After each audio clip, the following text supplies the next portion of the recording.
Start prove that 1/√2 are irrational. देखो बेटा, proof करने की इरेशनल है तो इसमें हमें क्या करना होता है, इन क्वेश्चंस में इरेशनल प्रूफ करते हैं लेकिन हम लेट करके चलते हैं कि ये रैशनल है। ठीक है, ऐसा क्यों लेट करके चलते हैं? क्योंकि हम कह रहे हैं कि ये रैशनल है, बाद में हम दिखा देंगे कि दिस इज रॉन्ग। ठीक है, therefore we can find two integers a and b is not equals to 0 such that 1/√2 equals to a upon b। यहाँ पे क्रॉस मल्टीप्लाई किया बेटा, यहाँ पे आपको ना कोई इंटीजर्स दो लेट कर लेने, जैसे ए बी, ये आप ए बी लेट करो, एम एन लेट करो, you have two choice you, but B not equals to 0 होना चाहिए। देखो अगर बी 0 के इक्वल हो जाता है, बी 0 के इक्वल अगर हो जाता है तो उस केस में इन्फिनिटी बन जाता है, इन्फिनिटी बन जाता है तो हमें a अपॉन बी ले रहे हैं और कंडीशन क्या ले रहे हैं कि b जो है वो नॉट इक्वल्स टू 0 है and b equals to √2a, cross multiply. अब हम कह रहे थे कि a बाई बी और b by is a rational as a and b are integer, क्योंकि हम कह रहे हैं कि ये रैशनल है, हमने शुरू में ही कहा है कि ये 1/√2 रैशनल है, ये बोला है ना। अब जब ये रैशनल है तो ये भी रैशनल होगा, a बाई बी या b बाई ए कुछ भी कह दो, a बाई बी भी हमारे पास रैशनल ही होगा। ठीक है, क्योंकि जब आपको पता है लेफ्ट हैंड वाला रैशनल है तो a अपॉन बी वाला भी रैशनल ही होगा। इसका क्या मतलब है कि ये रैशनल है 1/√2, a अपॉन बी भी रैशनल है तो √2 भी रैशनल है।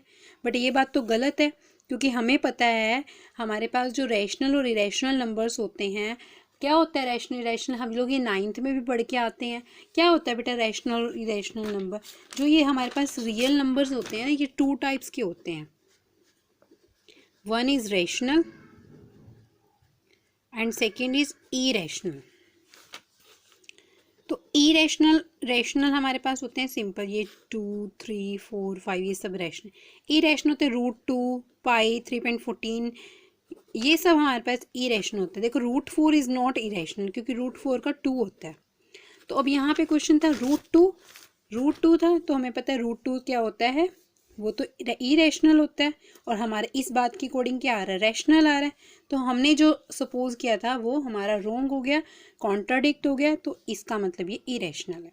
देखो बेटा मैं दोबारा एक्सप्लेन करती हूँ। देखो सबसे पहले हमने लेट करा कि ये चीज़ जो है रैशनल है, तो we can find two integers a and b, b is not equals to 0, 1/√2 equals to a upon b। ये आपने सब क्वेश्चन में ऐसे ही करना है, क्रॉस मल्टीप्लाई किया।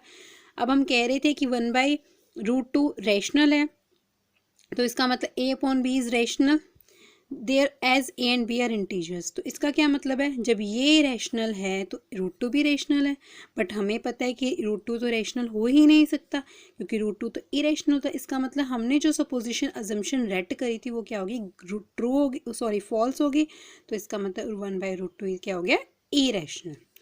ये आपका थर्ड का फर्स्ट है और आपका इसका इसी एक्सरसाइज में फर्स्ट सेकंड क्वेश्चन जो है वो सिंपल है, प्रूव दैट √2 इज रैशनल, तो वो सिंपली ही सॉल्व हो जाएंगे, √2 equals to a upon b आ जाएगा।